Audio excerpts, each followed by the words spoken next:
بسم اللہ الرحمن الرحیم۔ تمام بزرگوں، دوستوں، بھائیوں کو السلام علیکم۔ آج ہم شاعر حیدر علی آتش کی دوسری غزل جو جماعت نہم اردو کا حصہ ہے اس کو پڑھیں گے، اس کے الفاظ معنی دیکھیں گے اور پھر آخر میں تشریح۔ اور یہ غزل اپلوڈ ہونے کے بعد ہمارا جماعت نہم اردو خیبر پختونخوا کا حصہ نظم اور غزل یہ مکمل ہو جائے گا۔ تو سب سے پہلے ہم حیدر علی آتش کی جو غزل ہے اس کو دیکھتے ہیں، اس کے بعد اس کے الفاظ معنی دیکھیں گے اور بعد میں اس کی تفصیل کے ساتھ انشاءاللہ تشریح بھی کروں گا۔ تو غزل کو دیکھ لیتے ہیں۔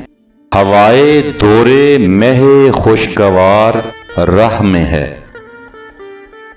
خزاں چمن سے ہے جاتی بہار راہ میں ہے، عدم کے کوچ کی لازم ہے فکر ہستی میں، نہ کوئی شہر نہ کوئی تیار راہ میں ہے، نہ بدرکا ہے نہ کوئی رفیق ساتھ اپنے، فقط عنایت پروردگار راہ میں ہے، تلاش یار میں کیا ڈھونڈیے کسی کا ساتھ، ہمارا سایہ ہمیں ناگوار راہ میں ہے، سفر ہے شرط مسافر نواز بہتیرے، ہزارہا شجر سایہ دار راہ میں ہے، مقام تک بھی ہم اپنے پہنچ ہی جائیں گے، خدا تو دوست ہے دشمن ہزار راہ میں ہے،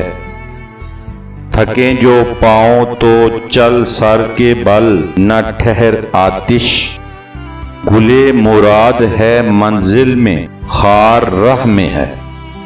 اب ہم اس کے مشکل الفاظ کو بھی دیکھ لیتے ہیں تاکہ اشعار کو سمجھنے میں آسانی ہو۔ دورے مہ خوشگوار، خوش ذائقہ شراب کا دور، یہاں اس سے مراد خوشی اور مسرت کے لمحات ہیں۔ راہ میں ہے قریب ہے، آنے والا ہے، ہمیں ملنے والا ہے۔ عدم کہتے ہیں دوسری دنیا کو، آخرت کو، اگلے جہان کو۔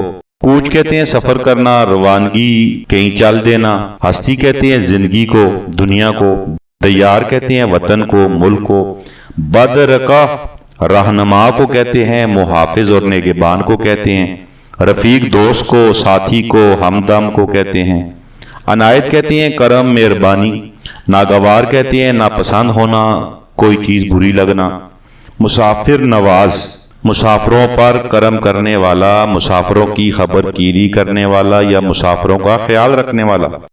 بہتیرے کہتے ہیں بہت زیادہ، لاتعداد یا جو گنے نہ جا سکیں۔ ہزارہا کہتے ہیں ہزاروں کی تعداد میں یا کئی ہزار یا ہزار گنا کو بھی کہتے ہیں۔ شجر سایہ دار کہتے ہیں وہ درخت جو سایہ دیتا ہو، یعنی گھنا درخت جس کی ٹہنیاں بہت زیادہ گھنی ہوں۔ گل مراد یعنی تمنا کا پھول، خواہش کا پھول، مرادوں کا پھول۔ اور خار کہتے ہیں کانٹے کو۔ تو یہ اس کے مشکل الفاظ ہم نے دیکھے ہیں۔ سر کے بل چلنا کہتے ہیں کہ اگر آپ پاؤں پہ نہیں چل سکتے، یعنی ہر صورت اس کام کو مکمل کرنا ہے، چاہے آپ کو سر کے بل ہی کیوں نہ چلنا پڑے۔ پہنچ ہی جائیں گے یعنی منزل ہمیں مل جائے گی۔ خدا تو دوست ہے یعنی اللہ پاک تو ہر اپنے چاہنے والے کی مدد اور نصرت کرتا ہے، وہ تو سب کا رفیق ہے۔ تو یہ الفاظ معنی تھے، اس کی تشریح انشاءاللہ اگلی ویڈیو میں تفصیل کے ساتھ شیئر کی جائے گی۔ اللہ پاک آپ کا، میرا، ہم سب کا حامی و ناصر ہو۔ والسلام۔